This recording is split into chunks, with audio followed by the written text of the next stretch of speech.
Hey, it's Kevin Hart with my pal Catherine O'Hara. No, I'm more of a bestie. Kinda, sorta. Right now, we're cash backing on everything we need for the holidays with Chase Freedom Unlimited. I got some ornaments and lights. 'Tis the season to cash back. And lots of wrapping paper. Maybe you're cash backing on a present bought for me? About that. I know you're kidding. Am I? How do you cash back? Learn more at chasefreedom.com. Chase, make more of what's yours. Restrictions and limitations apply. Cards are issued by JPMorgan Chase Bank and a member FDIC. Hey guys, what's going on? Welcome to a new episode of the Late Night Lake Show podcast powered by 19 Media Group. It is your host today, Ricky and Omar. Before we introduce our special guest today, Jabari Davis, wanted to let you guys know that the Late Night Lake Show podcast is always powered and sponsored by Prize Picks. Download the Prize Picks app and use our promo code LNLS at sign up for a 100% instant match deposit up to $100. Prize Picks has been a wonderful and just really strong partner with Late Night Lake Show, so we want to make sure we are giving them love right off the top. With that being said, one more thing before I introduce Jabari. Omar, where the hell have you been? Where have you been, man? I have not seen you. I have not heard from you. I have not spoken to you in what seems like a fortnight. I hate to do this while we live, but is everything okay? Everything is okay. My hair's longer, so I see that. I'm definitely accepting the Miami Vice City type vibes. Just been doing underground stuff, aka dealing with 2 kids under 2. So that's just been taking a lot of my time. So in the end of the year work, it's crazy, you know. I hear you. I had to give you a little bit of shit to start us off because probably the listeners are like, oh, Omar, I haven't heard from that guy in a little bit. Good to see him. So, anyways, I got my guy here. I got our guy here, Jabari Davis, producer of the Mad Boostie's podcast, formerly one of the head honchos over at the 19 Media Group that the Late Night Lake Show podcast is a proud partner of, and just all over. Just without I wouldn't be too dramatic if I said this is my big bro in the NBA world. Jabari, how are you doing today, man? Long time no talk.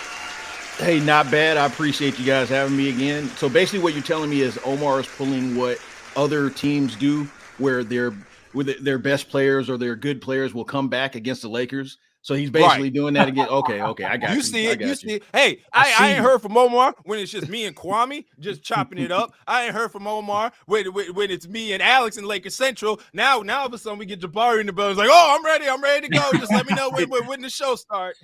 And to be clear, I'm calling him the best player, not me. I'm saying he's coming in to do some damage against me. No, that's not me. That's you. No, man. Obviously, Jabari, for those that don't know, is a Los Angeles Lakers diehard. He is rolling with the purple and gold until the casket close, like we are here at the Late Night Lake Show podcast. And it is only right to kick off our episode today, starting with our Los Angeles Lakers. We come today on December 11th, year of our Lord, 2022. The Los Angeles Lakers today are 10-15, 5th in the Pacific Division, 13th in the Western Conference, but only find themselves a handful of games out of a playoff spot. So, Jabari, I think it would be an understatement to say that this season has been weird, to say the least. Started off really, really, really, really catastrophically bad. Got really hot during the middle, and right now we find ourselves, the Lakers are on a 3-game losing streak, 5-5 in their last 10. By the time you guys are hearing this, the Detroit game will already have happened. We're recording this early afternoon during football. So, Jay, just talk to us, man. The Lakers, as you thought they would do going into the season, and what you see today, about 30% into the season. Just talk to me, man. How has expectations met reality for this team in your eyes?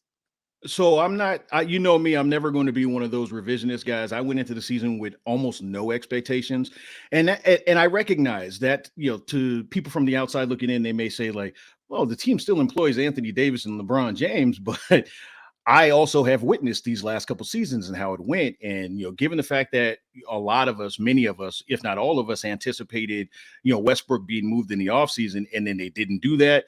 You had a first year head coach, the roster, heading in still looked like a mess. So my level of expectations heading in, they weren't that high. Now, I want to, temper this a little bit by stating, while yes, I'm ecstatic that they were able to put it together, and they had a 10-game stretch prior to these these last 3 where they were 8-2. I also recognize that I don't know how realistic it is to expect not only incredible like return to form Anthony Davis, but truly this player has never done, no player has ever done this, or he's one of 3 players who have ever done this on a nightly basis. I don't know how sustainable that is. So right. I'm just cautious about it. I'm happy that they're showing promise, but I'm cautious about it because I understand what that reality still is.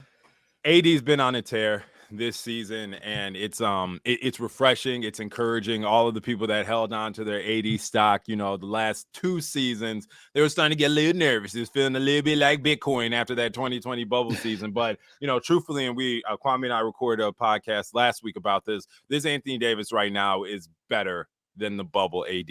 And even that Sixers game where he was slow to start, the refs pretty much got him out of the game trying to guard Embiid with 3 quick fouls, ended up 4 by the early third quarter, but still was able to reel off 30-plus points and get that double-double once again. He is an inevitable force right now. That is just, when you look at the box score, you look down, it's like, oh, 80-30 piece. It's been a minute before we felt comfortable in the world of AD's going to get his throughout the whole game. Now we just got to make sure everybody else can, pick up the pieces, kind of including LeBron, right? And being that aid and that 1-2 punch to being a formidable basketball team night in and night out. LeBron James, Jabari, is an older gentleman. He is still a extremely smart, extremely cerebral, extremely dangerous basketball player, even today in 20 seasons in. Where are your level of expectations on a nightly basis for LeBron? Obviously, Mr. Triple-Double LeBron on a game-to-game basis might be in a little bit of our rearview mirror, but when you watch LeBron step on the court, what is impact and a great showing for you when you see him? I think as long as LeBron is still setting the tone of throughout the game, you're fine. And what that means is LeBron's going to fall out of bed and get you 25. That's going to happen. Somewhere between 20 and 26. That's going to be the case. But as long as he's maintaining the tempo, not turning the ball over a ton, not turning into like, oh well, how far am I to Kareem's record? And I'm not saying that he's actively thinking that, but I'm saying I don't need him shooting 9 shots in a quarter unless he's feeling like it. As long as he's just maintaining the flow, then you have him somewhat rested, or at least somewhat a little bit more of a fresh 38-year-old, if there is such a thing at the end of the game, and more importantly, over the course of the season. So all of the heavy lifting that he's always done, I recognize. Look, who the hell am I to tell LeBron, hey, take a step back? But I think his body has told him that, and I think that's why you probably see him not just accepting the fact that things are running through AD, but actively embracing that. Because at the end of the day, while I'm sure he still possesses a tremendous amount of confidence, and he recognizes, hey, I've been to the mountaintop a lot of times. He also has to understand, or he also probably sees, hey, you know what? It might be easier if I let the younger guy do a little bit of this, or at least a lot more of this along the way. And my hope for him is that they can continue to do that without having to expect him to be, LeBron, otherworldly LeBron, throughout the course of the regular season, because that's just not, I don't think that's realistic at this point. It's never too early to play holiday music, and it's never too early to start thinking about gifts. Whether it's for a friend or the friend in your pants, you can make this season to be jolly with Manscaped. Do your little drummer boy a favor and use the Lawnmower 4.0 to avoid another silent night in the bedroom.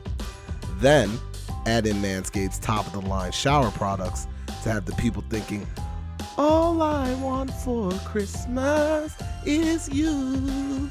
Hey man, Santa cares about his sack, and so should you. Look nice when you get naughty by going to manscaped.com and use code LATENIGHT20 for free shipping worldwide and 20% off. Happy holidays. the roster. The roster, right? It's been the biggest debate in the world. The land of the guards has not cleared up any.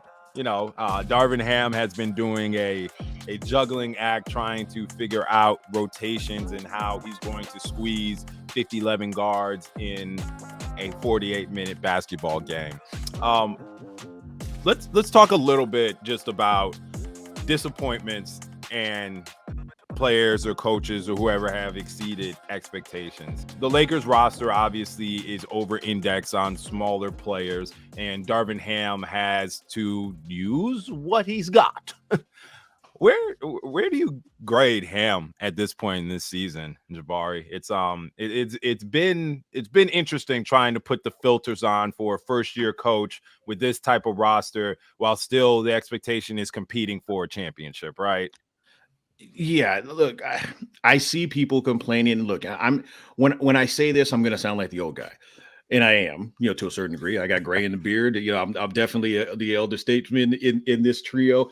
But I see people complaining and crying and griping on Twitter about every single decision. For one, oftentimes, these complaints are made by folks that don't recognize what they're actually seeing out there. But two, they're without context. The reality, here's what the reality is. You just laid it out perfectly. He's a first-year head coach. I recognize he's been in the league. He's grown up in the league. He's been in the league forever. But first year in this situation, with the Los Angeles Lakers, with the expectation of it doesn't matter what the roster looks like, you are expected to come in here and compete. In fact, you were expected to come in here and win.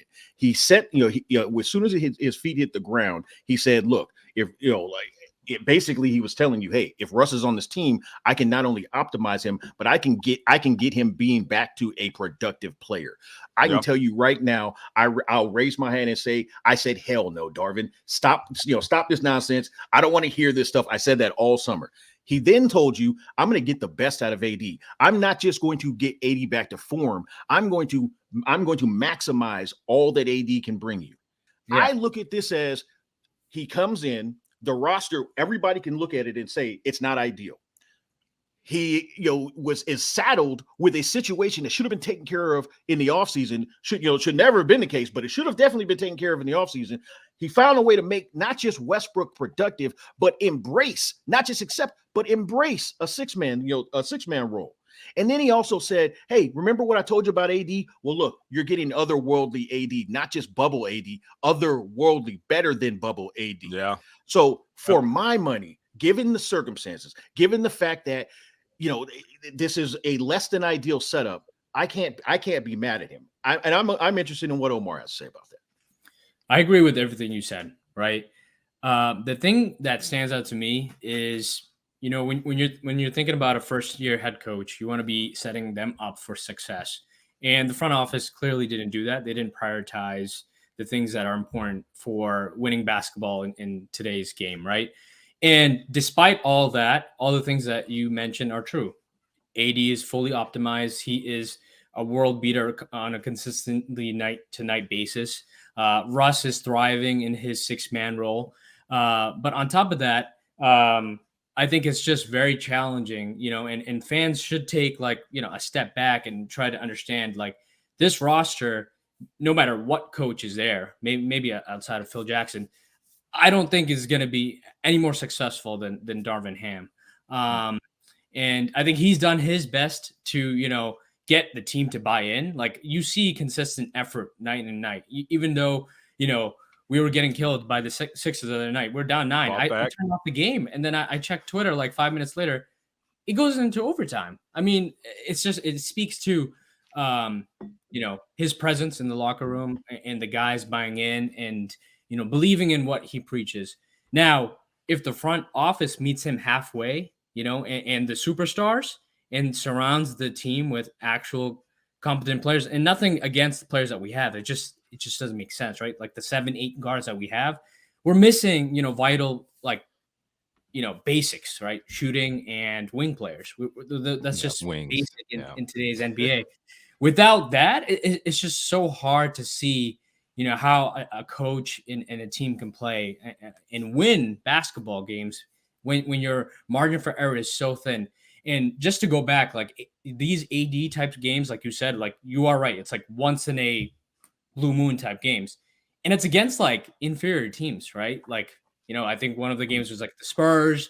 Obviously, that Bucks game was a huge win, but like we went over a stretch of games where we were supposed to win, and AD still had to put in like Herculean type efforts to win these types of games, and that's no bueno in my opinion, and I know you guys agree too. But like for me, like when you're going on the timeline, it's just I get sick and tired of just seeing like Ham this, Darvin Ham this, and like I miss Vogel. I'm like, okay, guys, come on, oh god, come on, let's be real here. Like this roster isn't any better than last year's roster, is it?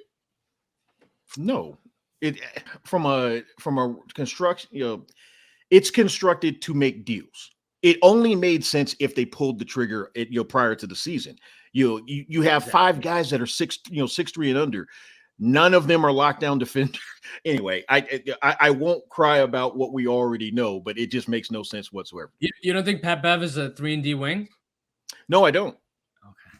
No, I don't. In fact, I don't think he has the 3, and I know that he's not defending. I had to edit that. So, God. I mean, so you out there, like you out there. That's cool. We haven't spent any time, but I think now is a good time to just acknowledge just Pat, man. Pat, brother, it's been a rough start. And one thing that I can't understand, fellas, and maybe you can help me, is why he's still playing with the starters. Why is Darvin Ham starting Patrick Beverley this far into the season when you got a 25-game sample size that this man literally and figuratively and spiritually can't make a basket? He makes 1 shot per game, and that's not an exaggeration. He makes 1 shot per game. So help me. What do those lineups look like when he's on the court with Westbrook? They look terrible. Yeah, Darvin Ham is having to split issues.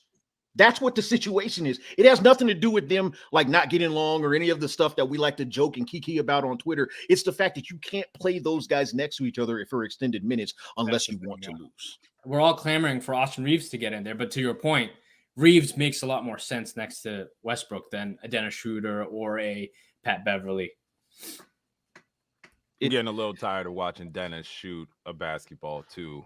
I know he's got to keep putting it up, and I know he's historically not an awful shooter, but brother, when it looks like you're loading a medieval catapult every time you go to put up a shot, it's like, goodness gracious, there's no dragon at the rim that you're trying to knock out, brother. It's basketball. Like it's a little concerning. So I mean, just overall, right? I mean, Let's flip it just a little bit. We got a couple minutes left in this segment. Let's talk about a couple of positives. We know, obviously, a lot of folks are underperforming right now. Jabari, the Lonnie Walker content, did you see this coming? I absolutely did. And this is not – so there are a lot of Lakers fans and just NBA fans in general that will always will tell you, well, I saw this. I knew this. Right. A lot of us are guilty of it. But – I looked at Lonnie Walker, and I did a bunch of these shows, leading into the season, and I was asked, what's the one offseason move that you're happy about or you're excited for? And Lonnie Walker was the one, because I looked at it as, at the very least, you have a live body. At the very least, you have some athleticism on the perimeter. But and quite frankly, if he doesn't have to turn into a world beater, but now all of a sudden he's going to be playing once again alongside AD and LeBron James, and that's going to look different. So I'm not stunned. I'm pleasantly, I won't even say surprised. I'm pleased by it, but I'm not stunned by it, because anybody in that situation that that can play is going to say, kind of like Malik Monk last year, is going to say, man, you know what? Honestly, I can eat good over here. Even if it's only for a year, I can eat real well. It's nice to get a younger player like Yanni on the roster. And God, I mean, the better he plays, the more I'm sure the 29 other GMs are like, we could easily outpay him on our team than what the Lakers can. So, like you said, hopefully it's longer than just this season, but he might be playing his way up out of Los Angeles. We keep it real. In our Ricky, just to step in our season preview episode, I think he was my pick for fan favorite player, and I think everyone was leaning towards Austin Reeves, but I think I had the vision about the athleticism that he brings. And it's not just the Malik Monk type of athleticism where he can get up high. It's just like he's a force in transition. So when he's coming down and making those highlight plays, that's where I was leaning towards, where like I know Pop had him in a prison on the bench. I think Ham will definitely unlock him with like the, dribble handoffs and the transition plays. And I've been very happy and excited with his performance this year. And I'm going to ask you, Jabari, what's a player that he, like a good comp in Lakers history that like with that level of athleticism, who does he remind you of the most? I think I have an answer in my mind, but I want to hear you because you're a historian.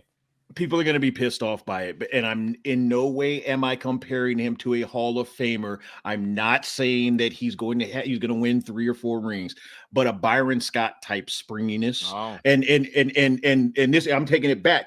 Anybody that actually watched him play and actually watched a young Byron Scott, it was that type of spring, that type of live body. Also, that that capability to pull up off the dribble, whether it's off the pass, off the dribble, whatever the case may be, that type of player. But who was the guy that you were thinking of? I was thinking of Shannon Brown, but he didn't have the jumper. Shannon Brown, Shannon Brown with a jumper. Shannon Brown with Kareem Russ's jumper, basically. Exactly. Shout out to Lonnie. Real quick before we switch gears. Talked about it earlier. Lakers are 13th in the West, right? They got the Thunder, looking up at the Thunder, looking up at the Timberwolves, looking up at the Mavericks, the Jazz, the Warriors, Clippers, Blazers, Kings, Suns, Nuggets, Grizzlies. And at the top of the West are the New Orleans Pelicans, right? Next segment, when we talk about some more broader NBA topics, we'll kind of sift through the contenders and pretenders. But to wrap up our Lakers section, Jabari, I just got to know, man, do you believe that the Lakers are a couple of small adjustments away from being right in this mix in the West? Or do you truly think that when you hear names like DeMar DeRozan out there as someone that the Lakers are keeping their eye on, do you think the Lakers need to be focused on the smaller transactions to try to improve this roster? Or is that overarching, the Lakers are only going to do their 2 first-round picks if it brings back an all-star? You hear that boogeyman starting to float around. Where are you going with this? And what are some of the deals that you're hearing that sounds the smartest to you? Well, I was on record in the preseason, and I was on record after 5 games, and I'll still be on record right now with if that proposed Pacers deal was actually available, I would have made it. I don't care about 9th graders right now that are going to be, great in 2029. It's specifically when you get into bed with LeBron James. Well, I mean, you along for the ride. You can't be sitting. You can't sit. And I'm not saying you just give up everything, but the thought that, oh no, we're not going to make this deal because we have to worry about the 2029 pick. That's absurd to me. No sense. Now, I will say this. If it's a part of negotiation and you do believe that you're going to be able to get a deal of that nature done down the road and not have to give up quite as many assets, hey, you know what? This is the gamble that you have. You're at 10-15. It actually worked out in your favor as you just set it up, specifically because if I'm not mistaken, they're 7 games out of the top spot. So it's not, so it's not like leapfrogging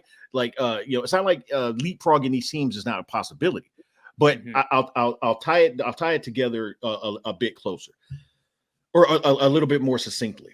I think any deal that will put them in the conversation, it has to not only be considered, but it should be done because 1, you don't know how much longer you're going to have, this level of LeBron James.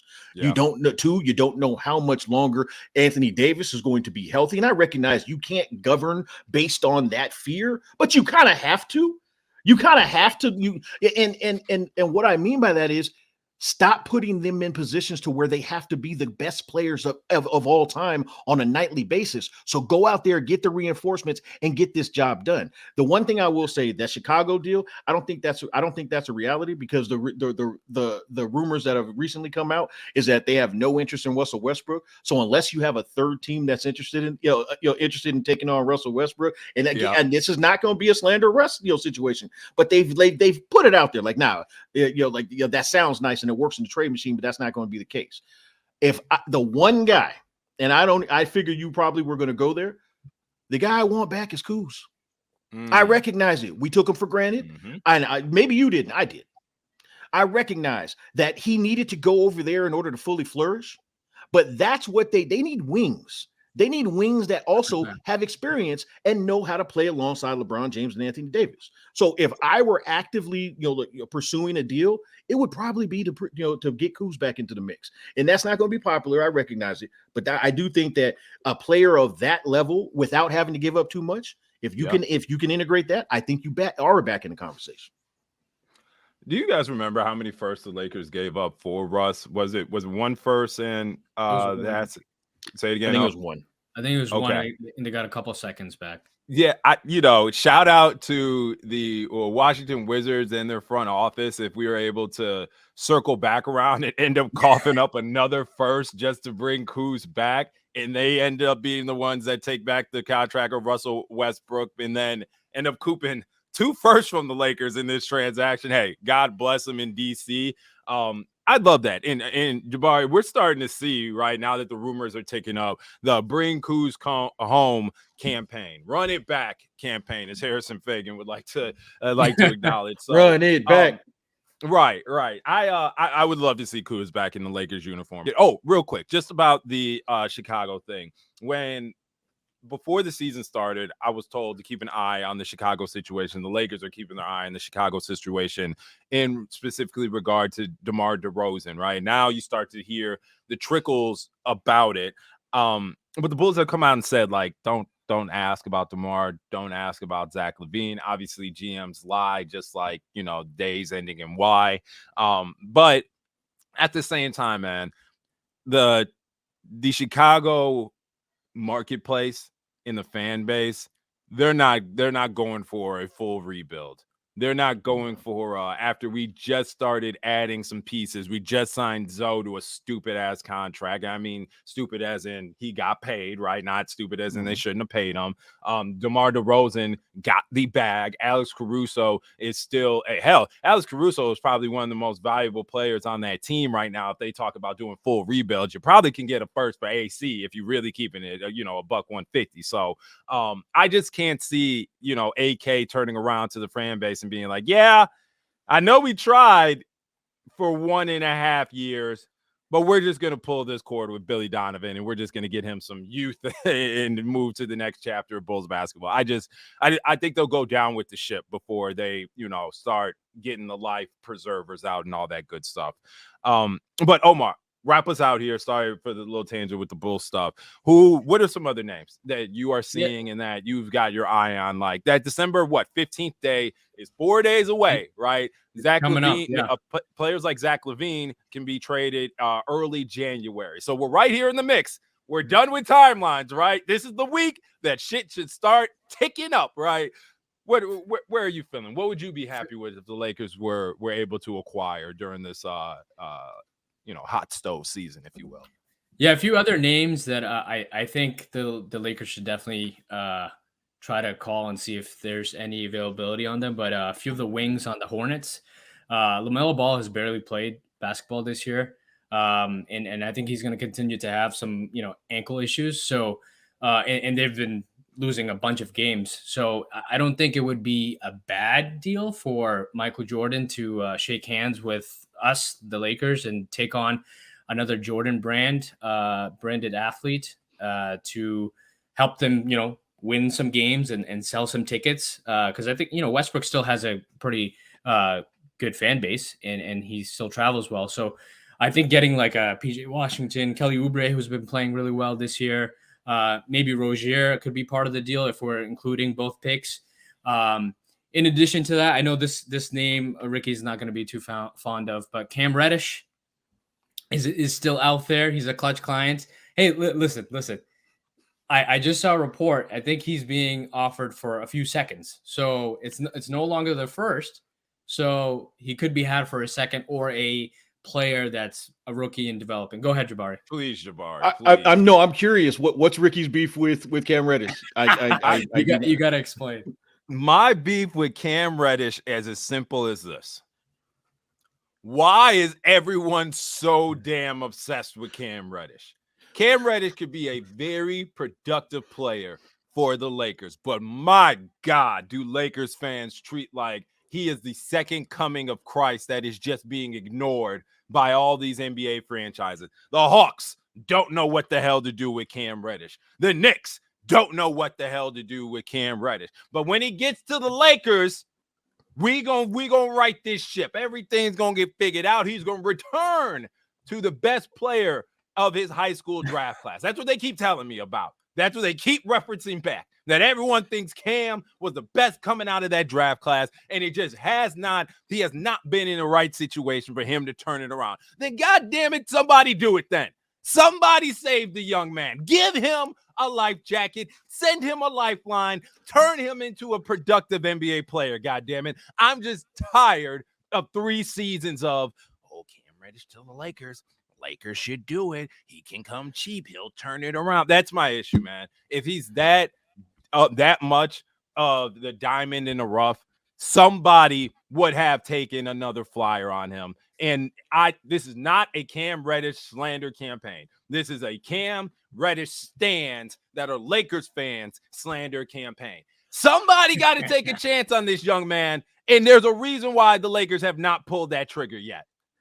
So you don't like our fan base always constantly being so thirsty. Okay, I got that. Yes. I get it. I get it. Everybody loves Cam Reddish is disgusting at this point. But you know what it is? Everybody loves the mystery box. You know, like, hey, it could be a boat. You know, like everybody loves that.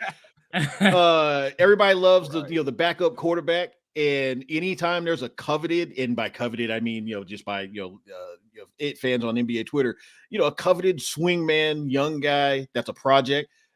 That's the eternal backup quarterback. I hear you though, because I do wonder, hey, it didn't work there and it didn't work there, and when you got there, they said right off the bat, no, get the hell out.